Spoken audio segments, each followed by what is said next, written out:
ये वाला जो है ये मॉडर्न हिस्ट्री जो है उसका मतलब अभी पीवाईक्यू का सीरीज स्टार्ट कर लें।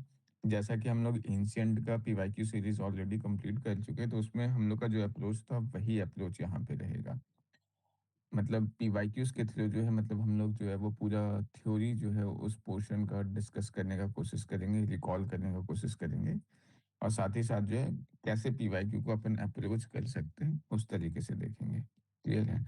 मैं पहले बता देता हूँ जो हिस्ट्री है इसमें अपन बहुत ज़्यादा मतलब ऐसा जब तक हिस्ट्री का बेसिक नहीं पता होगा बहुत ज़्यादा ऐसे कॉमन सेंस का अप्लाई नहीं कर सकते। क्लियर है? तो जो बेसिक जो फाउंडेशन है वो हिस्ट्री का आना ज़रूरी है। 2 टाइप का क्वेश्चन आता है, एक तो कंप्लीटली फैक्चुअल आता है, जिस पे कुछ नहीं किया जा सकता और दूसरा जो आता है वो मतलब कॉमन सेंस से ईज़िली सॉल्व किया जा सकता है। क्लियर है? जो भी लोग ऑनलाइन सुन रहे हैं, उन लोग के लिए जैसा हमेशा सजेशन देता हूँ कि पहले इसको एक बार पॉज़ करके क्वेश्चंस को पढ़ लेना और उसके बाद फिर जो है वो एक्सप्लेनेशन सुनना है। तो चलो स्टार्ट करते हैं। ये देखो ये स्टेटमेंट 1 अगर ले ले इसमें, तो यहाँ पे क्या बोला है 7th August is declared as the national handloom day. अब देखो ऐसे तो मतलब बहुत सारे डे होता है, क्या सबको याद करना ज़रूरी है क्या? ऐसा नहीं है। ये जो है ये उस साल करंट अफेयर में था कि उस टाइम जो है, जो प्राइम मिनिस्टर नरेंद्र मोदी थे वो मतलब इस चीज़ को सेलिब्रेट किए थे और डिक्लेयर किए थे कि अब हम लोग नेशनल हैंडलूम डे जो है 7th अगस्त को मनाएँगे। क्यों मनाएँगे? इट वाज़ इन 1905 दैट स्वदेशी movement was launched on the same day. तो ये स्टेटमेंट जो है वो हमारा सही है। स्टेटमेंट 1 भी सही है, स्टेटमेंट 2 भी सही है और स्टेटमेंट 1 जो है वो स्टेटमेंट 2 को जस्टिफाई भी करता है। क्लियर है? अब इस ये वाला क्वेश्चन आया है तो इसका मतलब स्वदेशी मूवमेंट के बारे में हम लोग हल्का-सा देख लेते हैं। देखो ये जो स्वदेशी मूवमेंट 1905 में आया था ना, ये बेसिकली तब आया था जब जो लॉर्ड कर्ज़न थे वो 1905 में बंगाल का पार्टीशन करते हैं। क्लियर है? उसके बाद जो है मतलब उसके रिटेलिएशन में जो मतलब कांग्रेस के मॉडरेट्स और एक्सट्रीमिस्ट जो थे वो स्वदेशी मूवमेंट लॉन्च करते हैं। कुछ इम्पोर्टेंट कांग्रेस सेशन उस टाइम के आसपास का देख लो क्योंकि इस टाइप का क्वेश्चन पूछ देता है कभी-कभी स्वदेशी मूवमेंट के टाइम पे कौन कांग्रेस प्रेसिडेंट था इस टाइप का। तो 1905 जो है इस टाइम जो इंडियन नेशनल कांग्रेस का जो सेशन होता है वो बनारस में होता है। सारा लोकेशन याद करना हर कांग्रेस सेशन का ज़रूरी नहीं है। इवन हर कांग्रेस सेशन का प्रेसिडेंट याद करना भी ज़रूरी नहीं है। बट जो इम्पोर्टेंट सेशंस थे जिस टाइम कुछ इम्पोर्टेंट इवेंट हुआ था, उस टाइम का प्रेसिडेंट जो है वो ध्यान में रहना चाहिए क्योंकि एग्ज़ाम में उस टाइप का क्वेश्चन्स आ जाता है। क्लियर है? तो 1905 जो है उस टाइम जो है गोपाल कृष्ण गोखले प्रेसिडेंट थे और वो जो है मतलब जो पार्टीशन हुआ था उस चीज़ को लेकर के मतलब रिसेंटमेंट व्यक्त किए थे। क्लियर है? नाराज़गी व्यक्त किए थे। फिर 1906 में दादा भाई नौरोजी जो हैं ये प्रेसिडेंट बनते हैं और उस टाइम जो है पहली बार मतलब स्वराज जो है वो गोल बताया जाता है इंडियन नेशनल कांग्रेस का। क्लियर है? स्वदेशी मूवमेंट का। ये स्वराज हालाँकि उस टाइम डिफाइन नहीं किया गया था कि क्या है, बट बस इतना था कि स्वराज मतलब अपना राज। क्लियर है? 1907 जो है ये बहुत है, इसमें लोकेशन भी ध्यान में रखना चाहिए। याद होना चाहिए कि 1907 का जो सेशन था, सूरत सेशन जो फेमस है सूरत स्प्लिट की वजह से, जिसमें प्रेसिडेंट जो है वो रास बिहारी घोष होते हैं और इस टाइम जो है वो कांग्रेस का स्प्लिट हो जाता है एक्सट्रीमिस्ट और मॉडरेट्स में। क्लियर है? तो ये चीज़ ध्यान में रखना। अब स्वदेशी मूवमेंट का मेथड्स क्या था? तो मेथड्स में हम लोग फॉरेन गुड्स को बायकॉट करते हैं, गवर्नमेंट इंस्टीट्यूशन जो स्कूल कॉलेजेस होता है उसको बायकॉट करते हैं और जो भी स्वदेशी गुड है और नेशनल स्कूल मतलब जो इंडियन स्कूल्स और यूनिवर्सिटीज़ है उसका प्रमोशन किया जाता है। क्लियर है? पार्टिसिपेशन अगर यहाँ पे देखें तो स्टूडेंट्स का पार्टिसिपेशन है, वुमेन्स का है, लैंडलॉर्ड्स का है। पीजेंट्स का बहुत ज़्यादा पार्टिसिपेशन नहीं है क्योंकि इस टाइम तक जो मॉडरेट्स और एक्सट्रीमिस्ट जो थे वो पीजेंट्स से बहुत ही ज़्यादा कनेक्टेड नहीं थे। बेसिकली इसमें जो लोग थे वो बहुत ही ज़्यादा पढ़े-लिखे लोग थे और उन लोग पीजेंट्स से मतलब उतना ज़्यादा कनेक्शन नहीं रख पाते। पीजेंट्स का जो एक्टिव इन्वॉल्वमेंट जो है वो इंडियन नेशनल मूवमेंट में स्टार्ट होगा गांधी जी के आने के बाद से। वो जो है वो पीजेंट्स के साथ अपना कनेक्शन एस्टेब्लिश करते हैं और उसके बाद फिर जो है वो मतलब हम लोग को पीजेंट्स का इन्वॉल्वमेंट देखने को मिलता है। इंडस्ट्रियल वर्कर्स का भी स्वदेशी मूवमेंट में जो है बहुत ज़्यादा ख़ास रोल नहीं था, बहुत एक्टिव ऐसा कोई इन्वॉल्वमेंट नहीं था। रीज़न ये था कि इस टाइम तक जो इंडस्ट्रियल वर्कर्स थे वो कोई बहुत ज़्यादा पावरफुल नहीं थे, क्लियर है? और वो कहीं न कहीं अपने इंडस्ट्रीज़ के लिए बहुत ज़्यादा हद तक जो है ब्रिटिश एम्पायर पे ही डिपेंडेंट होते थे, क्लियर है? तो वो इतना बड़ा रिस्क नहीं लेना चाहते थे। तो ये ध्यान में रखना ये इम्पोर्टेंट है। कि पीसेंट्स और इंडस्ट्रियल वर्कर्स का एक्टिव इन्वॉल्वमेंट नहीं देखने को मिलता है। इंडस्ट्रियल वर्कर्स का एक्टिव इन्वॉल्वमेंट कब देखने को मिलेगा? तो ये भी जो है वो हम लोग को जो नॉन कॉपरेशन मूवमेंट होता है गांधी जी का, उस टाइम पे देखने को मिलेगा। क्लियर है? ये चीज़ ध्यान में रखना। फिर अगर मुस्लिम्स का अगर हम लोग देखें तो मुस्लिम्स जो हैं वो मतलब ऑल इंडिया मुस्लिम लीग का फॉर्मेशन यहाँ पे होता है। मुस्लिम्स डिवाइडेड थे। डिवाइडेड मतलब क्या? एक फैक्शन ऐसा था जो स्वदेशी मूवमेंट को सपोर्ट कर रहा था, बट बहुत बड़ा फैक्शन ऐसा भी था जो स्वदेशी मूवमेंट को सपोर्ट नहीं कर रहा था, वो बंगाल पार्टीशन को सपोर्ट कर रहा था। क्लियर है? इस टाइम पे ऑल इंडिया मुस्लिम लीग का फॉर्मेशन होता है 1906 में आगा खान के नेतृत्व में। गवर्नमेंट रिस्पॉन्स अगर देखें तो गवर्नमेंट जो है वो प्रोटेस्टर्स लोग को अरेस्ट करते हैं, डिपोर्ट करते हैं, जेल वगैरह में बैन कर दिया जाता है। जैसे वंदे मातरम जो है ये गाना बैन कर लिया जाता है। क्यों? क्योंकि जो वंदे मातरम था, इसी चीज़ को जो है मतलब एक टाइप से मतलब रिवॉल्यूशन का जो मेन स्लोगन जो था, जो वॉर क्राई जो था, वो वंदे मातरम ही था। फेमस लीडर्स जो इस मूवमेंट के थे, जैसे तिलक हो गया, लाला लाजपत राय हो गया, इन सबको मतलब अरेस्ट कर लिया गया था। क्लियर है? ये स्वदेशी मूवमेंट इम्पोर्टेंट क्यों है? क्योंकि ये पहला मास मूवमेंट था इंडिया का फ्रीडम स्ट्रगल का। क्लियर है? वंदे मातरम इस साल बहुत ज़्यादा इम्पोर्टेंट है। 2026 का जो प्रीलिम्स का एग्ज़ाम है, इसमें ये बहुत ज़्यादा इम्पोर्टेंट है। इसको डिटेल में कर लेना। क्लियर है? यहाँ पे तो मैंने बस ऐसे ही बेसिक सा समरी बताया। ऐसे जो मैं करंट अफेयर प्रोवाइड करता हूँ, उसमें जो है मतलब काफ़ी डिटेल में मैंने वंदे मातरम के फैक्ट्स को इंक्लूड किए, वहाँ से एक बार पढ़ लेना। अगर ये वंदे मातरम जो है यहाँ पे अगर अपन देखें तो ये वंदे मातरम जो है ये बंकिम चंद्र चट्टोपाध्याय जो है इन्होंने लिखा था। ये जो फेमस बुक है उनका आनंद मठ, उनसे ये लिया गया है। ये एक्चुअली ये जो आनंद मठ बुक है वो सन्यासी रिबेलियन जो है उससे इंस्पायर्ड है। क्लियर है? पहली बार ये वंदे मातरम जो है रविन्द्रनाथ टैगोर जो है 1896 का जो इंडियन नेशनल कांग्रेस का सेशन होता है वहां पे गाते हैं।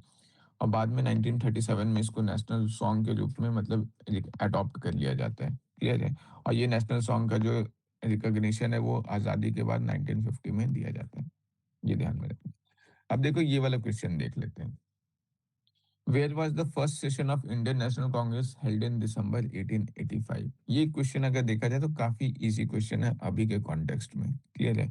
कि ये कहाँ पे हुआ था? इंडियन नेशनल कांग्रेस का पहला सेशन जो है बॉम्बे में हुआ था। फर्स्ट प्रेसिडेंट कौन थे? वोमेश चंद्र बनर्जी थे। क्लियर है? ये चीज तो पता होना चाहिए। अब यहाँ पे देख लो, प्री कांग्रेस अगर डेवलपमेंट देख लिया जाए तो कांग्रेस से पहले बहुत सारे छोटे छोटे ऑर्गेनाइजेशन थे। क्लियर है? बट कोई भी ऐसा मास इंडिया लेवल पे कोई ऑर्गेनाइजेशन नहीं था। तो उन्हीं सारे ऑर्गेनाइजेशंस में से जो इंडियन एसोसिएशन होता है, जो जिसको लीड आनंद मोहन बोस और सुरेंद्र नाथ बनर्जी करते हैं, ये दोनों मिलकर के क्या कहते हैं, बहुत सारे मतलब जो ऑर्गेनाइजेशन थे जैसे मद्रास महाजन सभा, ये सब जितने भी थे, इन सबको जो है मतलब बुलाया जाता है इंडियन नेशनल कॉन्फ्रेंस में। 1883 में ये होता है और फिर 1885 में होता है, और इस 1885 में ये जो है ये इंडियन नेशनल कांग्रेस के साथ जो है वो मर्ज कर जाता है। क्लियर है? इंडियन नेशनल कांग्रेस जो अगर इसका बैकग्राउंड देखें तो 1884 में जो एओ ह्यूम थे, एलन ऑक्टेवियन ह्यूम, ये जो है एक इंडियन नेशनल यूनियन ऑर्गेनाइज करते हैं और इसमें वो इंडियन मतलब इंडिया के जितने भी ऑर्गेनाइजेशंस थे उनके लीडर्स वगैरह को बुलाते हैं। क्लियर है? और बाद में इसका मतलब ये जो है इसका original name Indian national union था। बाद में यही जो है ये यूनियन का वर्ड जो है वो यूनियन से बदल करके कांग्रेस कर दिया जाता है दादा भाई नौरोजी के सजेशन पे। क्लियर है? ये जो 1885 में जो फाइनली मतलब ये 1884 में बुलाते हैं और इसका स्थापना बेसिकली 1885 में होता है, और ये जब होता है तो फिर ये जो इंडियन नेशनल कॉन्फ्रेंस था उसको मर्ज कर दिया जाता है। क्लियर है? और फाइनली जो नया तैयार होकर बनता है वो है इंडियन नेशनल कांग्रेस। अब ये ध्यान में रखो, इसका पहला सेशन जो था वो बॉम्बे में हुआ था। गोकुलदास तेजपाल संस्कृत कॉलेज में हुआ था। इसके पहले प्रेसिडेंट जो थे वो वोमेश चंद्र बनर्जी थे।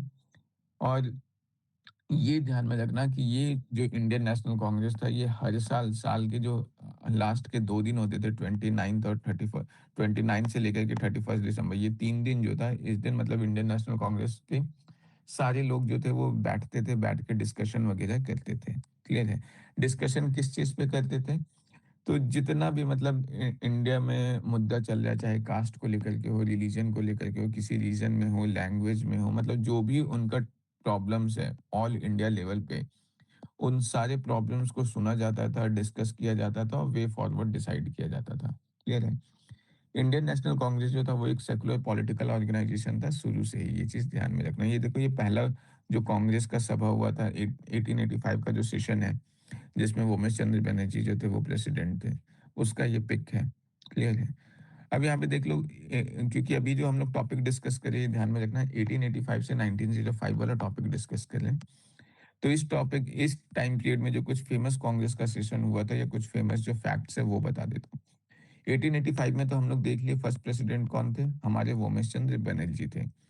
1886 में देख लो, कलकत्ता में हुआ था, सेकंड प्रेसिडेंट जो थे वो हमारे दादा भाई नौरोजी थे। क्लियर है?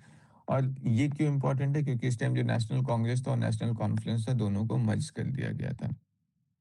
1887 अगर देखा जाए, तो इस टाइम जो प्रेसिडेंट थे वो सैयद बदरुद्दीन बदरुद्दीन तैयबजी थे। इनका जिक्र मैंने क्यों किया, क्योंकि ये फर्स्ट मुस्लिम प्रेसिडेंट थे इंडियन नेशनल कांग्रेस के। क्लियर है? फिर 1888 में अगला सेशन होता है, इसका प्रेसिडेंट जॉर्ज यूल थे। ये इंपॉर्टेंट क्यों है, क्योंकि पहले ब्रिटिश प्रेसिडेंट थे इंडियन नेशनल कांग्रेस के। फिर 1905, 1906 और 1907 वाला सेशन आता है, जो अभी मैंने बताया कि 1905 में गोपाल कृष्ण गोखले थे, जब वो पार्टीशन ऑफ बंगाल को क्रिटिसाइज करते हैं। 1906 में दादा भाई नौरोजी थे, जब स्वराज को जो है फर्स्ट टाइम मेंशन किया जाता है एज अ गोल। 1907 जो सूरत में होता है, उसमें रास बिहारी बोस थे, जिसमें कांग्रेस जो है वो दो धड़ेले मतलब स्प्लिट हो जाता है, मॉडरेट्स और एक्सट्रीमिस्ट में। क्लियर है? फिर अब अपन ये वाला क्वेश्चन देख लेते हैं। देखो इस क्वेश्चन में क्या बोला, first session of Indian National Congress was held in Calcutta. अभी हम लोग क्वेश्चन सॉल्व किए कि इस फर्स्ट सेशन कहाँ पे हुआ था, बॉम्बे में हुआ था। क्लियर है? अगर बॉम्बे या अभी का मुंबई में हुआ था, तो फर्स्ट को अगर अपन एलिमिनेट करें तो चलो ये एलिमिनेट हो गया। फिर आगे क्या बोला, second session of Indian National Congress was held under the presidentship of दादा भाई नौरोजी। ये भी हम लोग देखे कि हाँ दादा भाई नौरोजी के अंडर में हुआ था, मतलब ये डी भी नहीं होगा। क्लियर है? Both Indian National Congress and Muslim league held their session at Lucknow in 1916 and concluded the Lucknow Pact। देखो इंडियन नेशनल कांग्रेस और मुस्लिम लीग के बीच में जो दरार स्टार्टिंग में था पार्टीशन के टाइम पे, उस वो जो है दोनों के बीच में जो समझौता होता है वो लखनऊ पैक्ट के नाम से फेमस है, जो मतलब 1916 का जो कांग्रेस सेशन होता है उसमें होता है। और उस टाइम पे जो मुस्लिम लीग का जो सेशन है और इंडियन नेशनल कांग्रेस का जो सेशन है, दोनों एक साथ एक ही जगह पर होता है, तभी तो दोनों में समझौता होगा। क्लियर है? तो ये ध्यान में रखना, थर्ड स्टेटमेंट जो है वो हमारा सही है, तो आंसर क्या हो जाएगा, 2 और 3। क्लियर है? तो ये चीज ध्यान में रखना, रखो कि 1960 में लखनऊ पैक्ट हुआ था, ये लैंडमार्क एग्रीमेंट था इंडियन नेशनल कांग्रेस और ऑल इंडिया मुस्लिम लीग के बीच में। ये जो एग्रीमेंट हुआ था, इसको अगर देखा जाए तो मुस्लिम लीग के साइड से मोहम्मद अली जिन्ना थे, और कांग्रेस के साइड से जो थे वो बाल गंगाधर तिलक थे, दोनों का इनिशिएटिव था। क्लियर है? ये मेनली जो था वो हिंदू मुस्लिम यूनिटी को मतलब बढ़ावा देने के लिए था, अगेंस्ट ब्रिटिश रूल। जब हम लोग हिस्ट्री पढ़ेंगे तब अपन डिटेल में देखेंगे कभी कि मतलब ऐसा क्यों हुआ था। क्लियर है?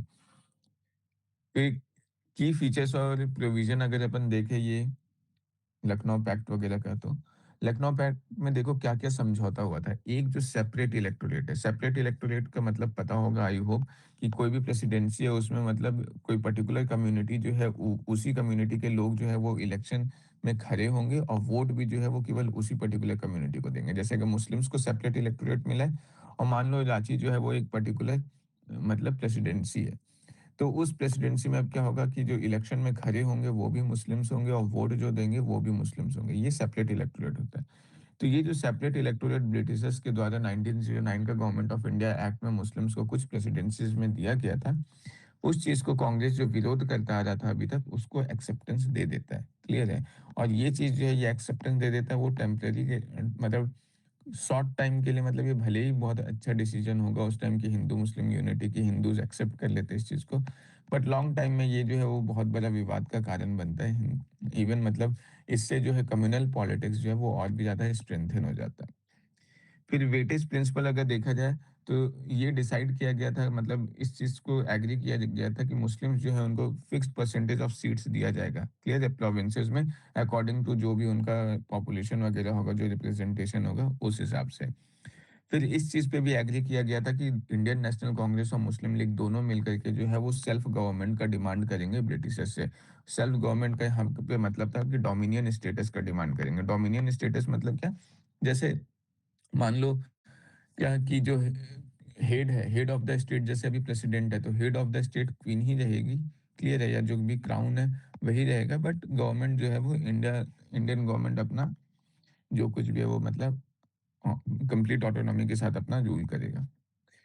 फिर लेजिस्लेटिव रिफॉर्म्स अगर देखा जाए तो लेजिस्लेटिव रिफॉर्म्स में ये डिमांड किया गया था कि fourth fifth of the legislature जो होंगे वो इलेक्टेड होंगे, और वो जितने भी इलेक्टेड लेजिस्लेचर हैं, मतलब फोर्थ फिफ्थ लेजिस्लेचर इलेक्टेड होना चाहिए, और जो भी एग्जीक्यूटिव काउंसिल है, एग्जीक्यूटिव काउंसिल जो वॉइसरॉय का होता था उसमें कम से कम आधे मेंबर्स जो है वो इंडियन होना चाहिए। क्लियर है।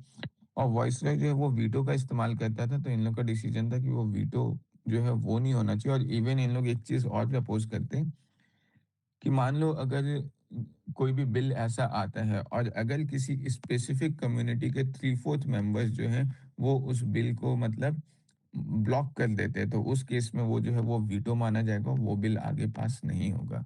क्लियर है। तो ये चीज ध्यान में रखना है। फिर आगे देख लो, सिग्निफिकेंस क्या था। जैसा कि मैंने बताया, ये हिंदू मुस्लिम यूनिटी के लिए लखनऊ पैक्ट जो था वो बहुत अच्छा था। क्लियर है। इवन जिन जो मोहम्मद अली जिन्ना है उनको उस time ambassador of Hindu Muslim unity का टैग दिया जाता है। क्लियर है। फिर जॉइंट एक्शन का मांग करता है। ये जो हिंदू मुस्लिम यूनिटी था, जो आगे चल करके हम लोग को देखने को मिलेगा, खिलाफत और नॉन कॉपरेशन जो मूवमेंट है उसका फाउंडेशन रखता है ये। क्लियर है। इवन जो खिलाफत और नॉन कॉपरेशन मूवमेंट में इतना ज्यादा जो मतलब हिंदू और मुस्लिम का जो यूनिटी देखने को मिलता है, उसका रीजन भी कहीं ना कहीं एक तरीके से लखनऊ पैक्ट को भी अपन मान सकते हैं, मतलब बेस फाउंडेशन के रूप में। बट इसका लिमिटेशन ये था कि ये जो सेपरेट इलेक्टोरेट को एक्सेप्ट कर लिया गया था कांग्रेस के द्वारा, ये बहुत ही बड़ा ब्लंडर साबित होता है आगे चल के। क्यों? क्योंकि इससे जो कम्युनल पॉलिटिक्स है वो और भी ज्यादा स्ट्रांग हो जाता है। क्लियर है। और बाद में चल गया कि जब कांग्रेस सेपरेट इलेक्टोरेट को रिजेक्ट करेगा तो उससे फिर इंडियन नेशनल कांग्रेस और मुस्लिम लीग के बीच का जो डिवाइड है वो और भी ज्यादा स्ट्रेंथन हो जाएगा। क्लियर है। तो ये चीज ध्यान में रखना है। तो ये ध्यान में रखना कि जो कांग्रेस है उसके साइड से बाल गंगाधर तिलक जो थे वो मतलब इनिशिएटिव ले रहे थे, और मुस्लिम लीग के साइड से मोहम्मद अली जिन्ना इनिशिएटिव लिए थे लखनऊ पैक्ट के लिए। तो ये जो था ये हमारा 1885 से लेकर के 1905 वाला जो पोर्शन है, यहाँ तक का मतलब जो है सारे पीवाईक्यूज अपन डिस्कस कर लिए। क्लियर है। इसको एक बार पॉज कर लो।